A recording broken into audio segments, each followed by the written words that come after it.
సాయి దేవా సాయి దేవా సాయి దేవా.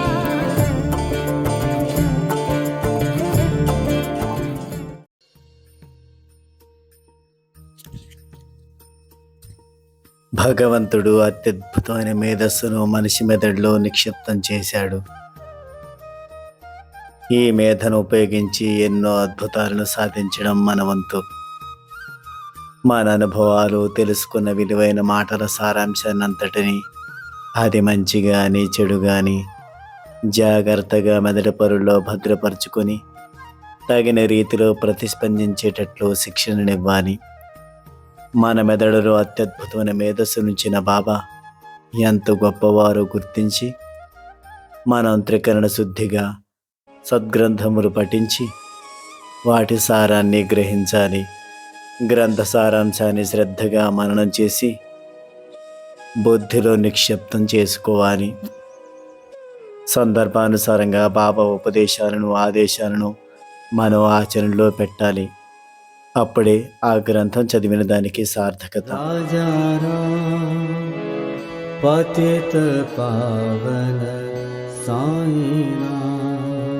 మనకెవరైనా యాచకుడు కనిపించినప్పుడు వెంటనే బాబా చెప్పిన శక్తి మేరకు దానం చేయాలి అనే మాట జ్ఞప్తికి రావాలి.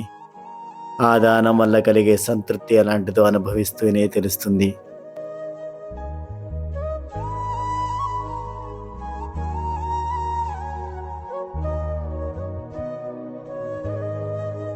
భగవంతుడు ఇతరులకిచ్చుటికే నాకు ఈ ధనం ఇచ్చాడు.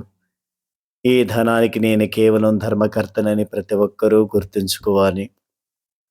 బాబా మాటకు అనుగుణంగా నడవడం ప్రారంభిస్తే చాలు, మనం ఆయన చేతిలో ఉపకరణం అవుతాము. బాబా నుండి వచ్చిన ఆజ్ఞలు యథాతథంగా ఆచరించే మంచి భక్తులం అవుతాము. ఈ విధంగా మనం భగవంతుని ఆజ్ఞలను ఆచరణలో పెడుతూ ఉంటే స్వచ్ఛమైన భగవంతుని సేవకులం అవుతాం. కల్మషరహితులమై నిజాయితీతో భగవంతుని ప్రతిరూపాలం అవుతాం. కాబట్టి మనం మనసా వాచా కర్మణ బాబా గ్రంథాలలోని సారాంశాన్ని గ్రహించి వాటిని ఆచరించాలి. జై సాయిరాం.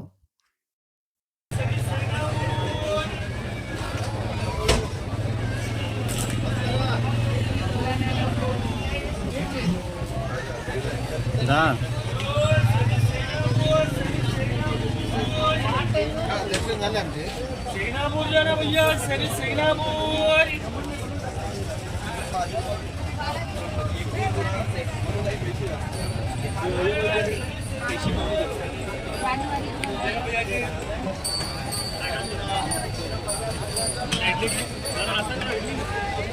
ये पूरा